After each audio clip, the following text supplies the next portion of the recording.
Welcome back, of course, to the Bloomberg Wealth Summit. We are going to keep this going here right now, bringing in Michael Sonnenshein, of course, of Grayscale Investments, the largest, of course, public holder of Bitcoin, of course, one of the largest crypto trusts out there, and Emilie Choi, of course, President and Chief Operating Officer over at Coinbase, of course, the largest cryptocurrency exchange out there, and of course, getting a lot of attention because of its recent public offering here into the markets. Guys, the very fact that both of you are here, the very fact that the size of your companies continues to grow gives credence here, I guess, to the viability, to the potential staying power of cryptocurrency, of Bitcoin. We know it creates wealth. A lot of people want to know here, does it preserve wealth? Does crypto, does Bitcoin specifically, can it act as a preservation of wealth? Emilie. Hi, Romaine. Thanks for having me. Yes, we think crypto is a very viable investable asset, and we think that's why institutional investors are kind of flocking to it right now. You've obviously heard the thesis that it's an effective hedge to inflation and a long-term store of value. We think it's an asset class that is frankly too big to be ignored right now. Crypto market cap went from, I think, 130 billion in 2018 to, I believe, 780 billion at the end of 2020. And so we're seeing a lot of capital pouring into the space. We think it's diversifying. We think it provides long-term material upside. And so we think it's a great investable asset for institutional investors. Michael? Yeah, Romaine, great to be here. I've got to dovetail off of what Emilie just said. I think that's exactly right. I think there's now a very widely held narrative amongst the investment community that Bitcoin is not only here to stay, but certainly one of the most near-term use cases for Bitcoin is as a digital store of wealth or a digital gold. And so there is certainly a rotation underway. Not coincidental. You know, at the end of last year, we saw some of the largest outflows on record from gold funds. Not to mention at the same time, we saw Bitcoin, take off to all-time highs and then continue to have really robust movement throughout the beginning of 2021. And historically, investors have really looked to assets like gold and bonds and even gone to cash in times of dislocations in the market or when their portfolios were potentially under attack. And now we've seen timeless, situations where there has been some kind of macroeconomic shock, and investors now have Bitcoin and other digital assets as a new flight to safety. And that combined with how much the perception of this asset class has changed, it's no wonder to see some very, very storied, very, very experienced investors getting involved in the ecosystem. We'll talk a little bit more about that perception. You mentioned cash and bonds and gold. One thing that sort of combines or sort of ties all of those assets together is a general sense of stability or at least predictability. That's not necessarily something that's been associated with Bitcoin, at least in the years past. I'm wondering, have we sort of gotten to the point, crossed some sort of Rubicon, where we can sort of look at crypto in a more predictable way, at least when it comes to trying to decide whether you want to put this into a portfolio? I mean, there's certainly good reasons to think that crypto has a place in some investors' portfolios. Emilie nor I are going to tell everyone that crypto is appropriate for every investor type. You need to generally have a medium to longer term time horizon for it. You do need to be able to stomach some volatility along the way. Crypto can be volatile. And, given that it's here to stay, we encourage investors to evaluate crypto like they would any other investment opportunity available to them. And I think now you've really seen the development of a much more robust, healthier, two-sided market with the ability to access crypto at a level that we just haven't seen before. Yeah, and that's a great point. And on the volatility point here, Emilie, we have actually seen over the past few months the volatility tamp down a bit. I've seen some statistics basically showing that right now, at least as far as Bitcoin goes, we've probably seen the volatility at some of the lowest relative levels basically since its inception here. And I'm wondering, what do you think is behind that tamp down in volatility and whether that's going to be a persistent trend?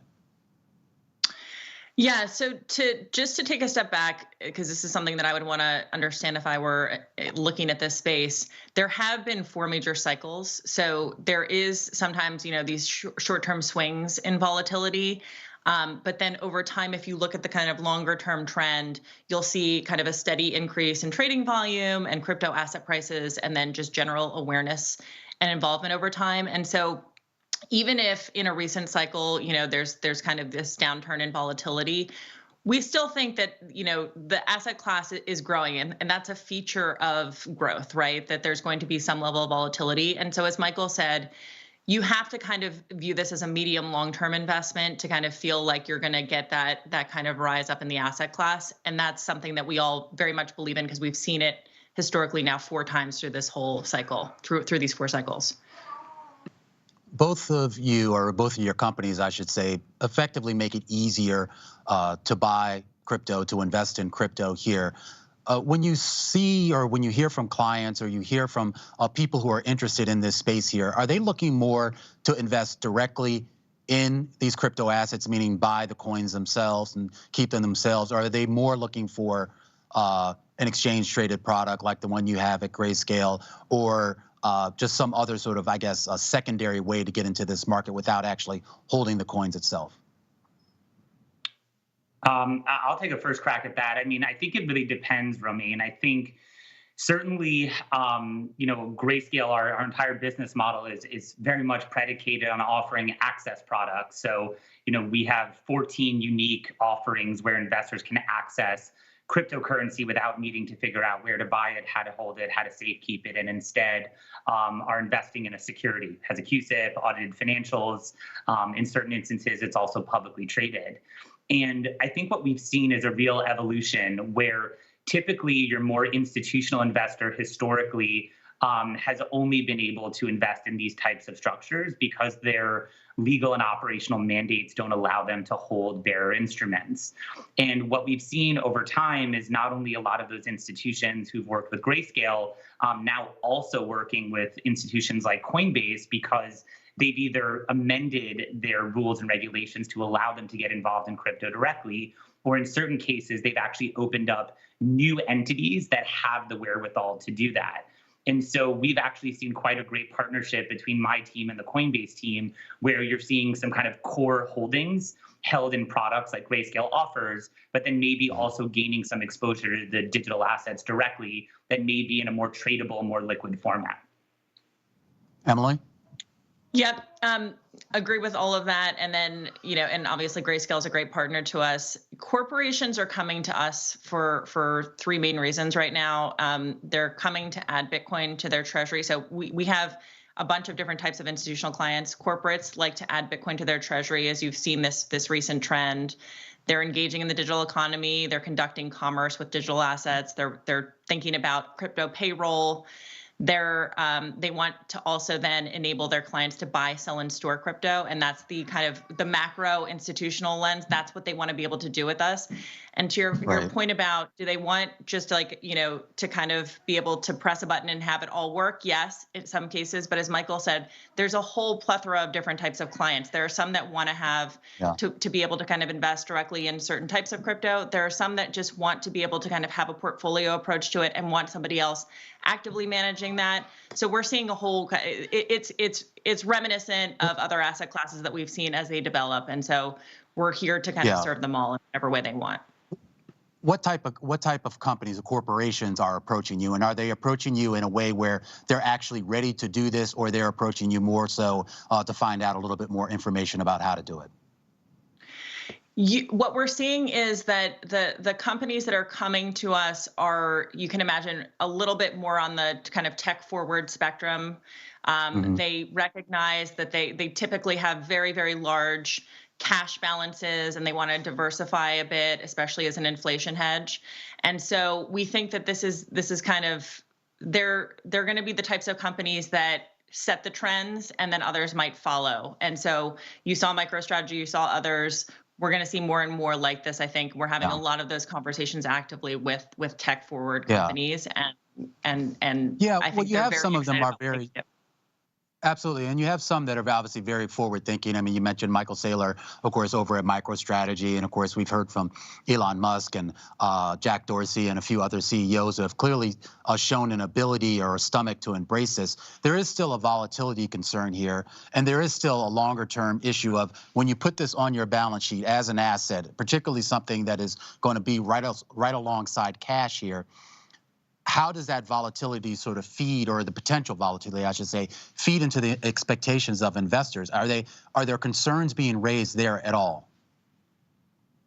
Well, I think one of the things that's been fascinating to watch from my seat, and I'm sure Emilie's as well, is that the investing public has actually started to really factor in a company's allocation or not to Bitcoin on their balance sheet as a part of the way that public equity then trades.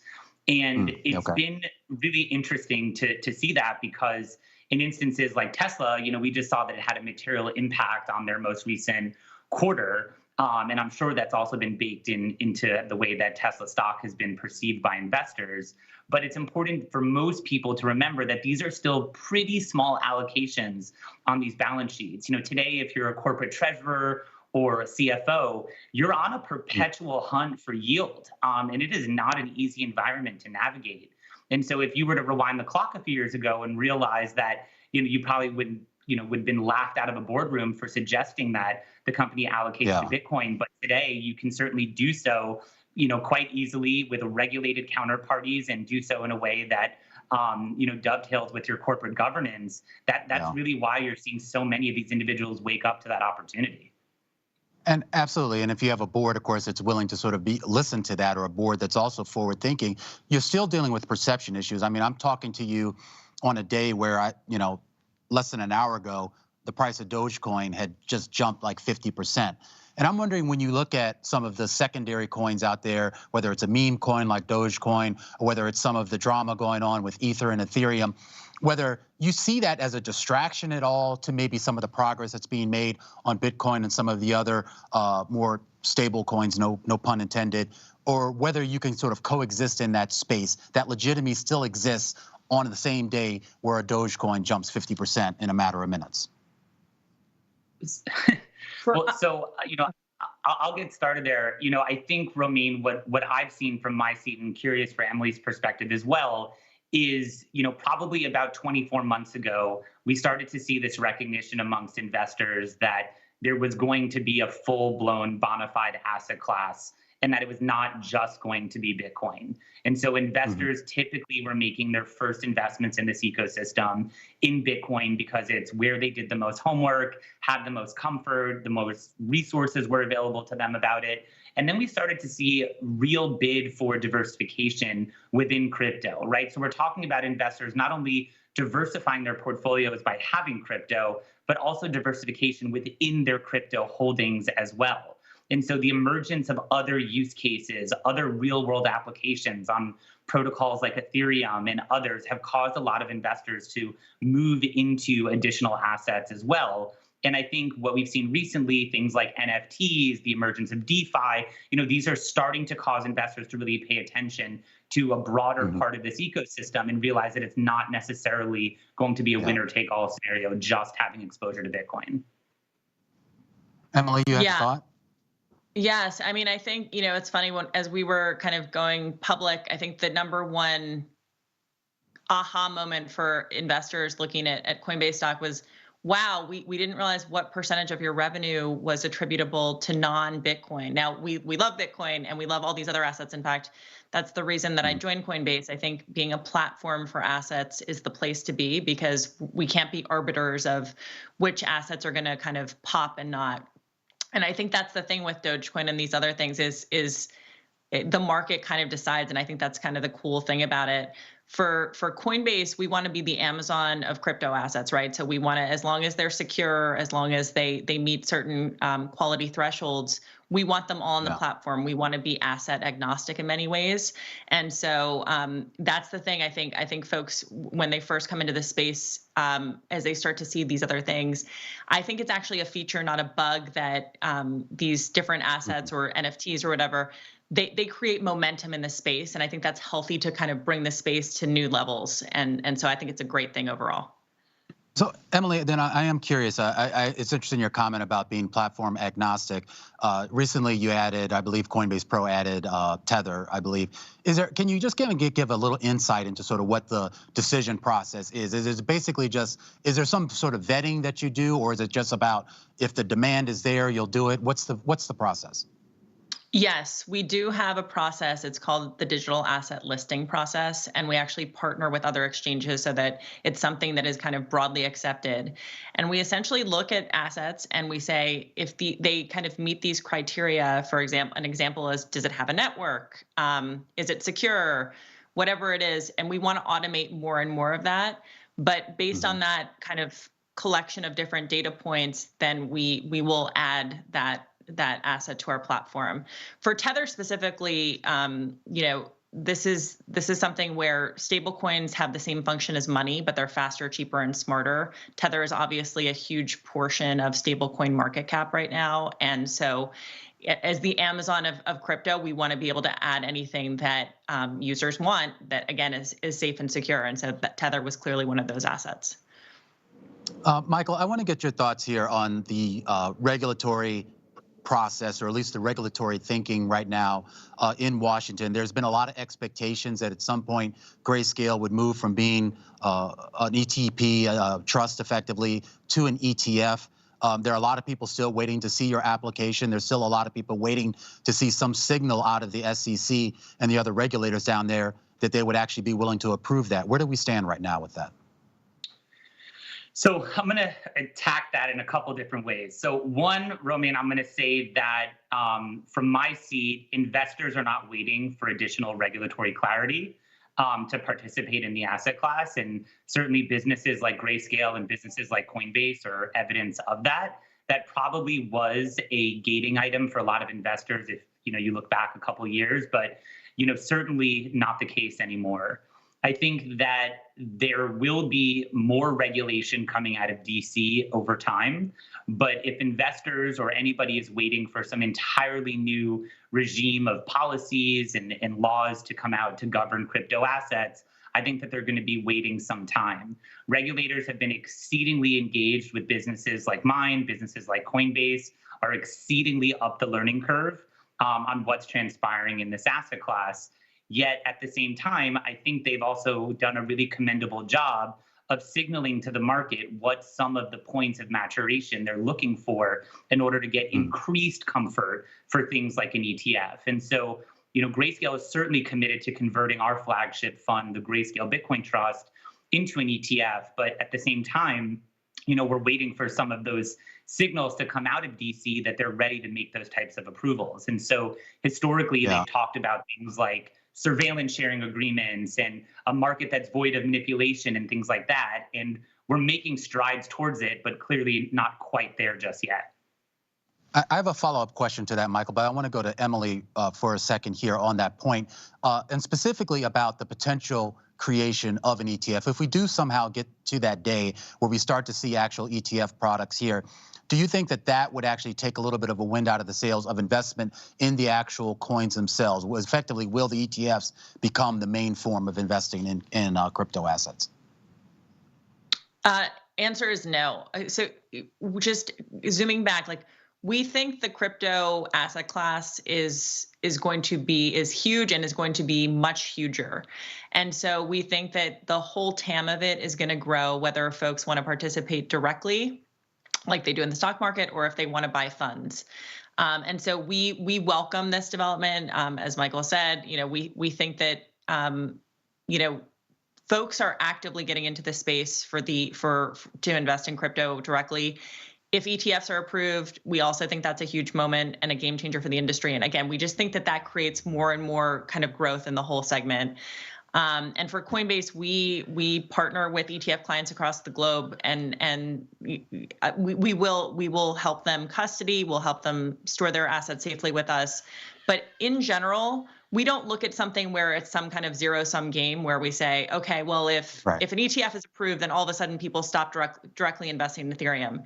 We actually think there's a huge market opportunity for a bunch of customers around the world to kind of participate whatever way they want, because it is an exciting movement. It's the digital transformation of value, in the same way that there was a digital transformation of information like decades ago with the internet.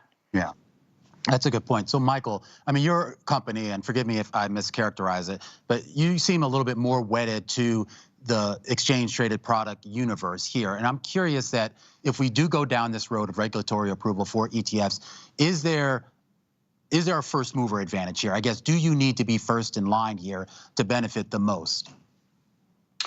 I don't think necessarily. I think in many ways, my team is very proud of all the work that we've already done to become and sponsor and oversee the world's largest Bitcoin investment fund. So in many ways, this race has already begun. And Grayscale Bitcoin Trust has been trading under symbol GBTC since May of 2015. It was the first SEC reporting company to be a digital currency investment vehicle. And so we do believe and are prepared for a world in which there are multiple ETFs for Bitcoin and other digital assets. And, to Emilie's point, there is so much opportunity, so many investors that are still not yet participating, that maybe are waiting for an ETF or other products to come along, that really and truly the rising tide will lift all boats. And so we're certainly all proponents of additional access points and additional ways for investors to participate in the crypto economy. Okay, so then looking at the future of both of your businesses here, a viewer has a question specifically about kind of what the revenue pie looks like, say, in 5 years. So let's start off with Coinbase here, Emilie. Is this still going to be a company that's primarily generating its revenue from trading? The cool answer, Romaine, is we don't know. But I can tell you what we're focused on. We're focused on building the best set of experiences for our retail users, our institutional customers, and then our nascent ecosystem developer partners. And the way that we think about it is we've got this great trading revenue stream. We are investing very heavily in a subscription and services-based business that creates more predictable revenue by creating products that our customers are delighted by. And we've made acquisitions in the institutional space that are very kind of relevant. Tagomi is a great example. We started with Zappo, which was the major crypto custodian. We're now the largest crypto custodian in the world. And then we've got Tagomi, which is the prime brokerage. We just announced this acquisition of Skew, which provides institutional data analytics. So we're continuing to invest in something where we want to be able to offer institutions products that they kind of can pay for on a recurring basis. And so if you play that out, who knows what the revenue composition will be, but we're trying to craft that actively. Emilie, do you worry at all, or does anyone in Coinbase worry at all about potential competition from the traditional finance companies or traditional banks? We are crypto first. So if you look back at, back to the history of e-commerce, you had some of the traditional players who were like, oh, we'll add digital as a feature, like Sears. That didn't work out as well as those that were digital native like Amazon. And we think the same is true for crypto. We welcome different traditional players getting into the space because, again, we think that creates more validity for the whole space. The fact that all of the traditional players want to get into it is fantastic.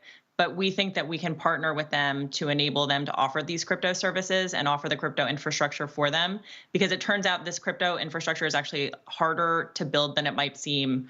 And as the institutions try to get more and more into this and offer these services to their clients, what they see is that you need to have certain expertise with the technology, particularly on the security side, to offer these.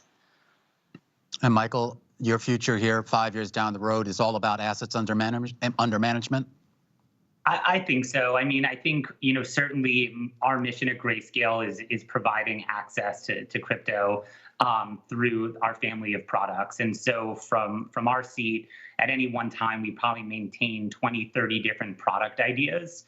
I think where, we're really focused on building out our team and our business is really things around brand, new product initiatives, building out technological initiatives that make our investor experience better, and ultimately continuing to gather AUM through additional products that we hope to bring to market. I want to get your thoughts from both of you here on the role of central banks. There's obviously been a lot of talk about the rise in popularity of crypto and how that sort of dovetails with a lot of concerns about fiat money and the devaluation of the dollar and other currencies out there because of all the fiscal stimulus and the monetary policy stimulus out there here. Is that a fair I guess, criticism or a fair sort of connection that people are making Yeah. here?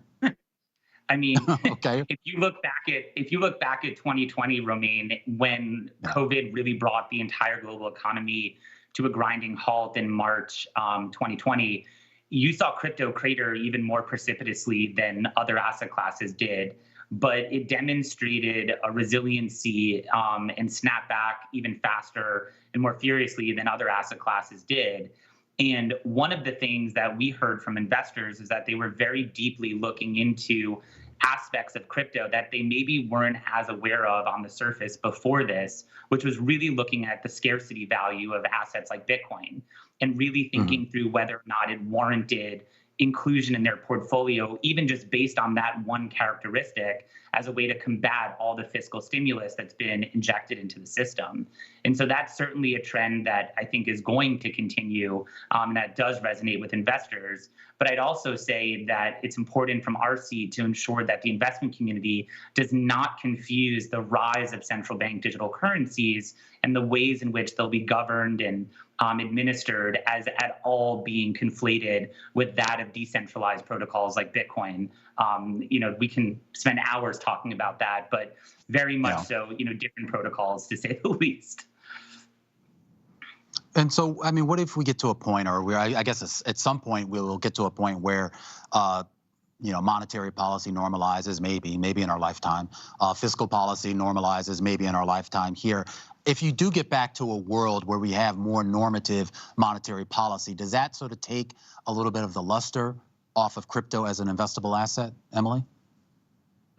I don't think so. I think there's a reason that central bank interest in these CBDCs, as we call them, has been growing. Obviously, China is one of the furthest along.